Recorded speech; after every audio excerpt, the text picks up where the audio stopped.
Je lis du livre de Jean chapitre 11 au verset 1 ce qui suit.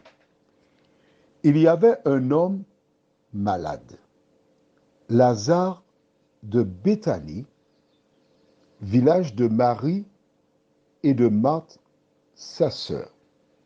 Prions.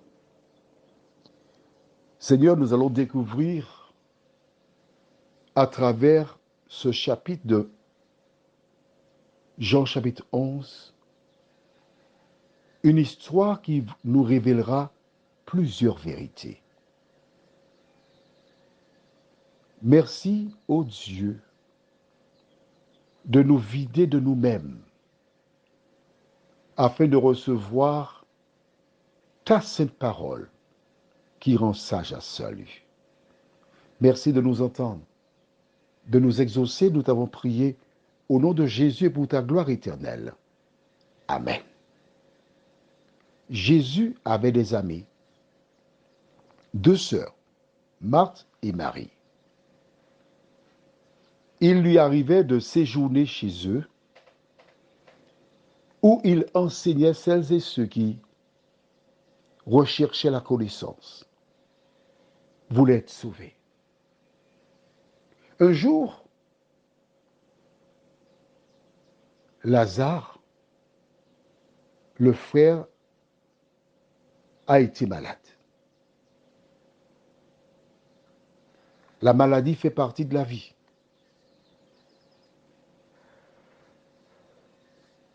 Car tous, en tant que descendants d'Ève et Adam, nous sommes nés dans le péché, formés dans l'iniquité, et nous savons que le salaire du péché, c'est la mort.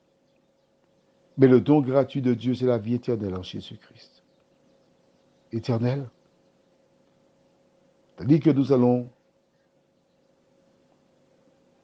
avancer dans cette histoire. Nous continuons de réclamer ton esprit, car c'est lui seul qui nous permet de comprendre les défis qui nous attendent. Certainement, ils ont cherché des médecins. Comme aux Antilles, les personnes âgées proposèrent des médicaments réalisés à partir de la faune et de la flore. Mais le cas de Lazare empirait.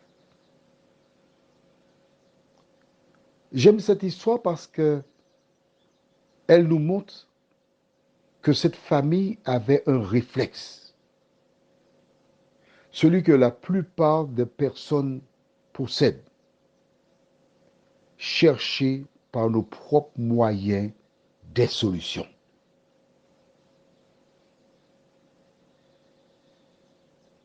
Beaucoup ont un réflexe. Dès qu'ils rencontrent un problème, la maladie est là, on contacte un médecin, un spécialiste. Beaucoup qui ont les moyens aux Antilles traverseront l'Atlantique pour se rendre dans l'Hexagone parce qu'on a besoin de la guérison. Et une fois de plus, nous ne sommes pas égaux face à la maladie et aux souffrances dans ce monde. Que faire? Ils ont tout essayé. Mais à l'évidence, il n'y a pas de solution. Alors on attend. On va voir. Un jour passe, un deuxième jour. Mais Lazare est toujours souffrant. En parlant maintenant, mon objectif est tout simplement là pour t'aider à réfléchir sur l'attitude à avoir quand un membre de ta famille est malade. Ne connaissant pas l'avenir, quel doit être ton premier geste?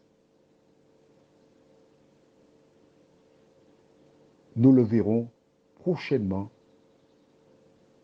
à la lumière de la parole de Dieu. Prions. Notre Seigneur et notre Dieu, nous avons tous des proches, des amis. Et quand certains sont malades, il se trouve que des gens ne vont pas les voir. parce qu'ils ne se sentent pas suffisamment forts pour supporter cette épreuve. Ils fuient. Mais Seigneur, nous savons que tu as donné le pouvoir à tes enfants. Tu as donné le pouvoir à d'autres face à la mort, à la maladie, de trouver les ressources pour encourager celles et ceux qui perdent ou ont perdu un être cher. Merci Seigneur de continuer de nous conserver ton amour et ta bonté. Merci de nous entourer par devant et par derrière.